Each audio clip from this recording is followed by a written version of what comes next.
الحمد للہ رب العالمین والعاقبۃ للمتقین والصلاۃ والسلام علی سید الانبیاء والمرسلین والحمد للہ رب العالمین۔ قال اللہ تبارک و تعالی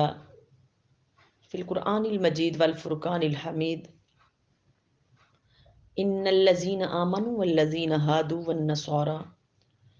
والصابئین من آمن باللہ والیوم الآخر وعمل صالحا فلہم اجرہم عند ربہم فلا خوف علیہم ولا ہم یحزنون۔ صدق اللہ و مولانا العظیم۔ معزز سامعات، آج کا جو ہمارا ذکر کا گوشہ اس کا عنوان سورہ بقرہ کی آیت نمبر 62، اس کی آج ہم تفسیر کرنے کے لیے جا رہے ہیں۔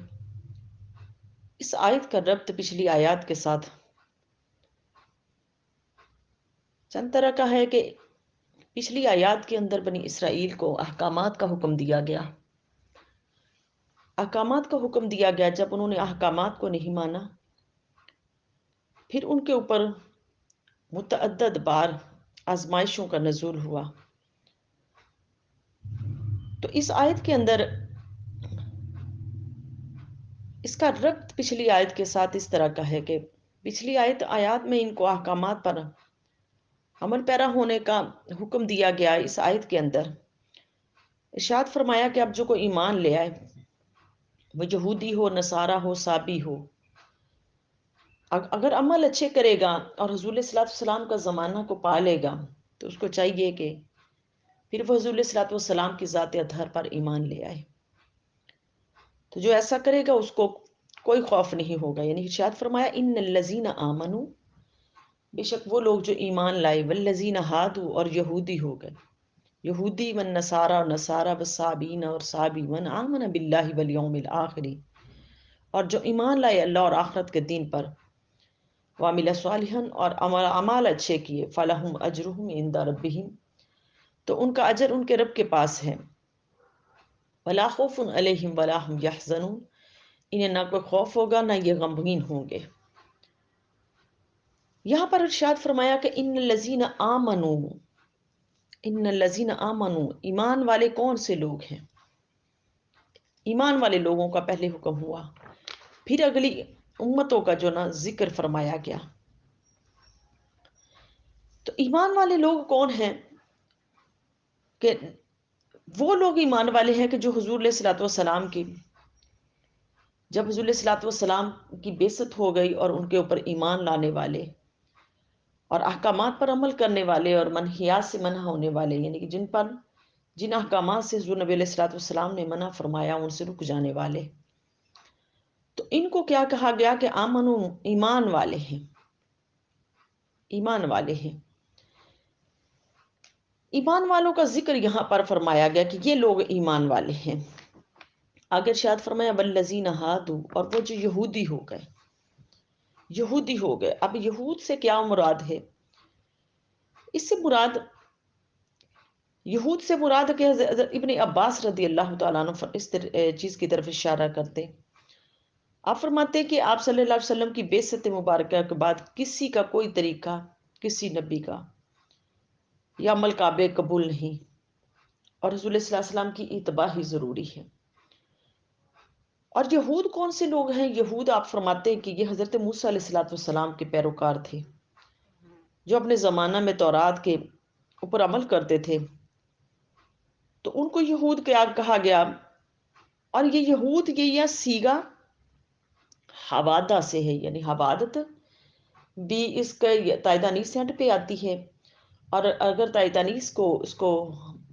وقف کر دیا جائے تو حوادہ، اس سے نکلا ہے یہ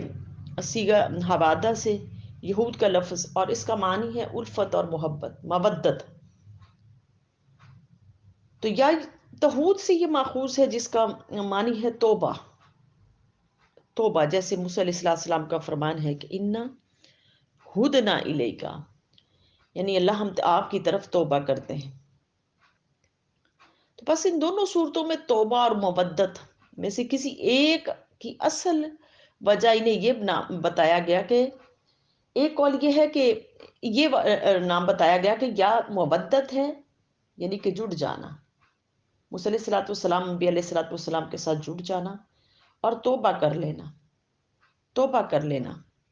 یہ دو معنی اس کے اندر بتائے گئے کہ یہود کے معنی۔ اور مودت کا معنی کیا ہے؟ اس کے بعد یہ یہود تھے کون؟ اس کے بارے میں ایک قول یہ ہے کہ یہ حضرت یعقوب علیہ الصلوۃ والسلام کے سب سے بڑے جو فرزند تھے یہودا، یہ ان کی نسل سے تھے، ان کی نسل سے تھے۔ تو چونکہ یہ تورات کے جو نا کی قرات کے وقت حرکت کرتے تھے، تو اس لیے انہیں کہا گیا کہ انہیں یہود کا نام دیا گیا، یہود کا نام دیا گیا۔ اب خلاصہ تفسیر اس آیت کا یہ ہے، خلاصہ تفسیر، ایک دن حضرت سلمان فارسی علیہ رحمہ، شان نزول اس کا، شان نزول، حضور صلی اللہ علیہ وسلم کی بارگاہ میں آئے اور آپ فرماتے کہ میں نے سرکار دو عالم صلی اللہ علیہ وسلم پر سے سابقہ جو پچھلی امتیں تھیں، ان کے جو راہب تھے، ان کے جو پادری تھے، ان کے عبادات کے بارے میں حضور صلی اللہ علیہ وسلم سے تذکرہ فرمایا کہ رسول اللہ صلی اللہ علیہ وسلم وہ اس طرح باقی ادیان والے وہ اس طرح عبادات کرتے تھے، اس طرح روزے رکھتے تھے۔ تو جب حضور صلی اللہ علیہ وسلم اس بات سے جو نا میری بات سننے کے بعد فارغ ہو گئے، تو آپ علیہ السلام نے مجھے فرمایا کہ وہ جہنمی ہے۔ سلمان فارسی فرماتے کہ میں نے کہا یا رسول اللہ صلی اللہ علیہ وسلم، وہ آپ پر ایمان رکھتے تھے کہ آپ نبی آخر الزماں ہیں اور آپ مبعوث ہوں گے، تو وہ آپ پر ایمان رکھتے تھے، لیکن آپ نے فرمایا کہ جب میری بعثت کا زمانہ آ جائے اور وہ مجھ پر ایمان نہیں لائیں گے تو وہ جہنمی ہوں گے، کیونکہ اللہ کا حکم ہے اس کے اندر۔ اب سلمان فارسی کے ایمان کا واقعہ کہ آپ ملکوں پھرے، حضرت سلمان فارسی علیہ رحمہ ادر ادیان کے پاس گئے، مجوسیوں کے پاس گئے، نصارہ کے پاس گئے، ادر ادیان میں وہ خوب گھومے۔ جب گھومے تو ان کو دوسرے دین کے اندر، ان کے اندر جب ان کو اس کے ان ادیان کا کچھ پتہ نہیں چلا، ان کی کچھ سمجھ نہیں آئی، ان کو کوئی تشفی نہیں ان کی ہوئی، تو وہ ڈھونڈتے ڈھونڈتے پھر حضور علیہ الصلوۃ والسلام تک پہنچے۔ تو آقا علیہ الصلوۃ والسلام کی بارگاہ میں آئے، تو آ کے انہوں نے پھر اسلام کو قبول کیا اور حضور علیہ الصلوۃ والسلام کی بارگاہ میں ایمان لے کے آئے۔ اور ایمان لے کے آئے تو آپ فرماتے کہ یہ پھر آیت اس وقت میں ہمارے اوپر اتری جب میں نے پہلی جو دوسرے ادیان تھے ان کے پادریوں، راہبوں اور مجوسیوں کا حضور علیہ الصلوۃ والسلام کے سامنے ان کی عبادات کا ذکر کیا، تو اس وقت یہ آیات جو نا آیت یہ اتری۔ اب یہود کا ایمان کیا تھا؟ یہ آیت ان الذین آمنوا، جو یہ ان الذین آمنوا والذین ہادوا والنصارى، وہ جو ایمان لائے یہودی ہو گئے اور نصارہ ہو گئے۔ اب یہود کا عقیدہ کیا تھا؟ یہود کا ایمان یہ تھا کہ جو تورات کو مانتا ہے اور موسیٰ علیہ الصلوۃ والسلام کی سنت کی اتباع کوئی کی سنت پر عمل کرتا رہے، اور پھر عیسیٰ علیہ الصلوۃ والسلام کا دور آ جائے تو وہ اسی سنت موسوی پر ہی جمع رہے، یعنی کہ عیسیٰ علیہ الصلوۃ والسلام پر ایمان نہ لے کے آئے تو وہ اب جو نا اگر وہ عیسیٰ علیہ الصلوۃ والسلام پر ایمان لے آیا تو یہود کہتے تھے کہ یہ جو ہے نا ہلاک ہو گیا۔ اسی طرح نصارہ کے بارے میں کہا جاتا ہے کہ نصارہ کا ایمان بھی اسی طرح کا تھا، اور وہ بھی کہتے کہ جو شخص انجیل اور شریعت عیسوی پر ہی عمل پیرا رہے، عیسیٰ علیہ الصلوۃ والسلام کا دور آ گیا، اسی کے دور کے اندر ہی رہے اور انہی کے اوپر ایمان لائے، اس کے بعد حضور علیہ الصلوۃ والسلام کا جب دور آیا تو اس کے اوپر حضور علیہ الصلوۃ والسلام پر ایمان نہ لے کے آئے، اگر ایمان لے آئے تو وہ ہلاک ہو گیا، یعنی کہ ان کے عقائد تھے۔ اس پر یہ آیت اتری کہ ان الذین آمنوا والذین ہادوا والنصارى، کہ پھر ان ادیان کا ذکر اس کے اندر کیا گیا کہ جو یہودی اور نصارہ ہو گئے، یہ آیت جو نا اتری۔ اس کے بارے میں حضرت ابن عباس رضی اللہ تعالیٰ عنہ کی جو نا روایت ہے، آپ کی دلائل میں سے یہ ہے کہ یہ آیت پہلے نازل ہوئی، اس کے بعد اگلی آیت وَمَن يَبْتَغِي غَيْرَ الْإِسْلَامِ دِينًا فَلَن يُقْبَلَ مِنْهُ وَهُوَ فِي الْآخِرَةِ مِنَ الْخَاسِرِينَ، سورہ آل عمران کی آیت نمبر 85، یہ جو اس کے بعد نازل ہوئی۔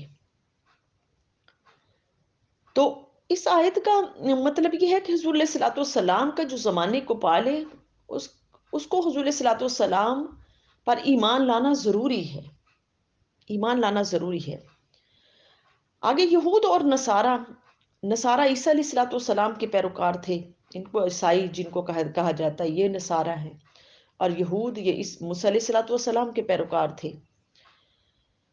ان کو کہا جاتا ہے۔ اور صابی کے بارے میں کہا جاتا ہے کہ ان کے بارے میں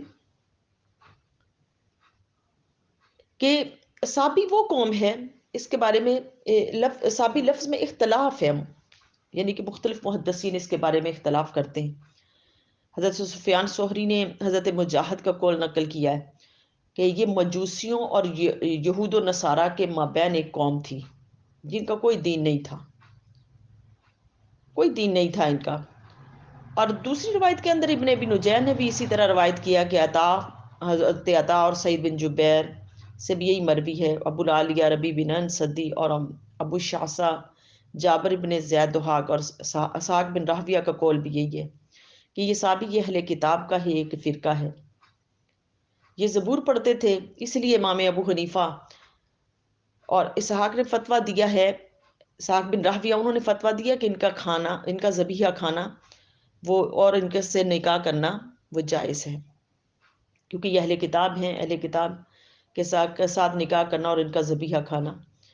حلال ہے۔ اور حضرت حسن فرماتے کہ صابی وہ قوم ہے جو فرشتوں کی عبادت کرتے تھے۔ ابن جریر نے حضرت حسن سے روایت کیا کہ بتایا گیا کہ صحابی قبلہ کی طرف رخ کر کے 5 نمازیں ادا کرتے ہیں، چنانچہ انہوں نے ان کا جزیہ معاف کر دینے کا ارادہ کیا،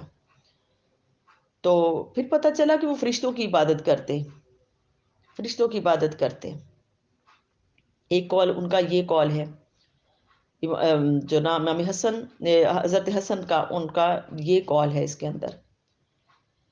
اب ایک کو قول یہ بھی ہے اس کے بارے میں کہ صحابی ان لوگوں کو کہا جاتا ہے، یہ ابن ابی حاتم نے ابو زناد سے روایت کیا ہے اس کو، سعید بن ابو عروبہ نے قتادہ سے اس کو روایت کیا ہے کہ صحابی لوگ عراقی ہیں، یہ کوفہ کے مقام پر، عراق شہر جو نا اس کے مقام پر رہنے والے ہیں، اور تمام انبیاء پر ایمان رکھتے ہیں، اور ہر سال یہ 30 روزے رکھتے ہیں، یمن کی طرف منہ کر کے نمازیں پڑھتے ہیں، 5 نمازیں ادا کرتے ہیں۔ تو یہ 3 اقوال تھے ان کے اندر کہ صحابی یہ لوگ ہیں، یعنی کہ جو نہ زیادہ محدثین کا قول یہی ہے کہ یہ جو نہ یہود اور نصارہ اور مجوسیوں کے درمیان رہنے والی ایک قوم تھی۔ تو اللہ پاک نے ان ساری اقوام کا ذکر کرتے ہوئے ارشاد فرمایا کہ جو لوگ اب ایمان لے کے آئیں لیکن حضور علیہ الصلوۃ والسلام کا دور پالے تو ایمان نہ لے کے آئیں اور آخرت پر ایمان نہ رکھے، تو ان کا جو ایمان لے آیا تو ان کے لیے فرمایا گیا کہ من آمن باللہ والیوم الآخر، جو ایمان لے آیا اللہ پر، آخرت کے دن پر، وعمل صالحا اور نیک اعمال کیے، فلہم اجرہم عند ربہم، تو ان کا اجر ان کے رب کے پاس ہے، ولا خوف علیہم ولا ہم یحزنون، نہ ان کو کوئی خوف ہوگا نہ یہ غمگین ہوں گے۔ تو یہ ارشاد اس کے اندر ایمان لانے کا، حضور صلی اللہ علیہ وسلم کی شریعت محمدی پر ایمان لانے کا اس کے اندر ذکر ہے، اور حضرت سلمان فارسی کے ایمان لانے کا ذکر ہے، کیونکہ سلمان فارسی وہ مختلف ادیان کے اندر گھومتے رہے، ان کے اندر جا کے ان کا جو ادیان کا جائزہ لیتے رہے، ملکوں پھر کے انہوں نے اسلام کا ان کے ادیان کا خوب جائزہ لیا، لیکن ان کو کہیں تشفی نہیں ہوئی، اور تشفی کہاں ہوئی؟ آ کے حضور علیہ السلام کی بارگاہ میں، تو آقا علیہ السلام کی بارگاہ میں پھر ایمان لے کے آئے۔ تو آپ فرماتے ہیں یہ آیتیں ہمارے اوپر اتری،